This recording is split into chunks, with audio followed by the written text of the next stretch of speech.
for now. Not mine. My Palmolive Naturals conditioner makes me.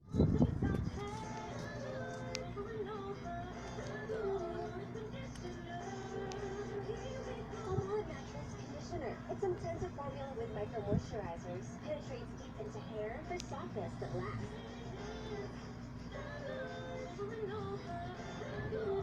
Have a great hair day. Ilang sagad na? Wala pong laman. Wala.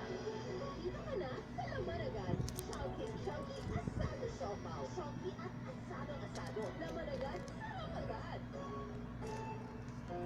Nescafe Classic. Para sa best starting mo. La la. Start making friends. The best tasting Nescafe Classic ever. Pinanonood ko ngayon. Lisa, hindi ko alam na sasabihin ko ngayon lang yan. Nakakalit ako. Sobrang laki sa President Lulot na bawasan ng Los Angeles dahil sa mga tumamang tornado doon. Hindi talaga ako makapupunta doon. Hinihingi ng FAA ang approval niyo para isuspend ang lahat ng air traffic. Ano dapat natin gawin? Hanggat hindi natin alam ang nangyayari, sa tingin ko wala tayong magagawa, sir. Nangyari ito.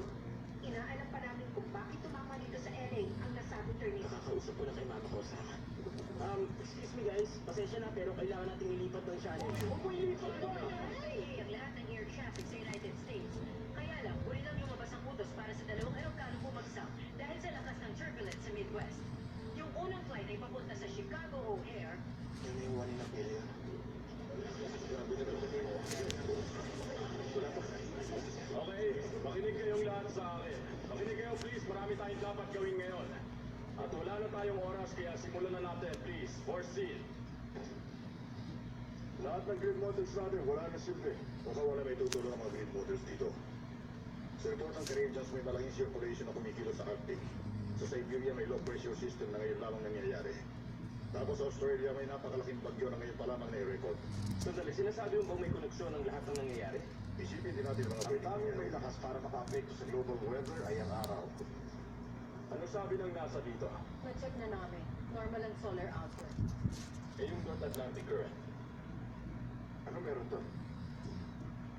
May tumawag sa akin kagabi. Si Professor Rapson ng Kevlar Center. Palagay niya nagbago ang current. Nagbago? Diyan, ano naman mangyayari yun? Nakadepende yung current sa dami ng dumadaloy na salt and fresh water. Alam namin yun. Oo. Pero wala namang nakakaalam kung gaano karaming fresh water ang dumadaloy sa dagat dahil sa natutunaw na polar ice. Mukhang umabot na tayo sa critical na desalinization point. Yun ang magpapaliwanag sa nangyayaring pagbabago ng panahon. May nakuhang kapanipaniwalang data ang headline. Hiling nilang ipasok yun sa paleoclimate model ko para i-track ang susunod na mangyayari. Sinasabi mo bang magpapatuloy pa ang mga weather anomaly na ito? Hindi na magpapatuloy. Lalala pa. Mukhang nakaharap tayo sa isang major climate shift. Oh.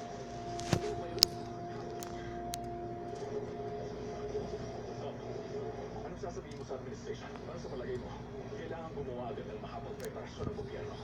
Theory pa lang ang hawak mo. Ibigay mo sa akin ng mail freight para mapatunayan ko. May 48 hours ka. Professor Hall, Bakit? sa palagay ko tama ang theory. Halika. Ilang linggo pa lang monitor ko ang pinakamalakas na hurricane na naitala. Yung hail, mga tornado, nagtutugma lahat. Kaya ba ng module mong i-simulate ang malakas na bagyo? Hindi namin nasubukan yan. Baka makatulong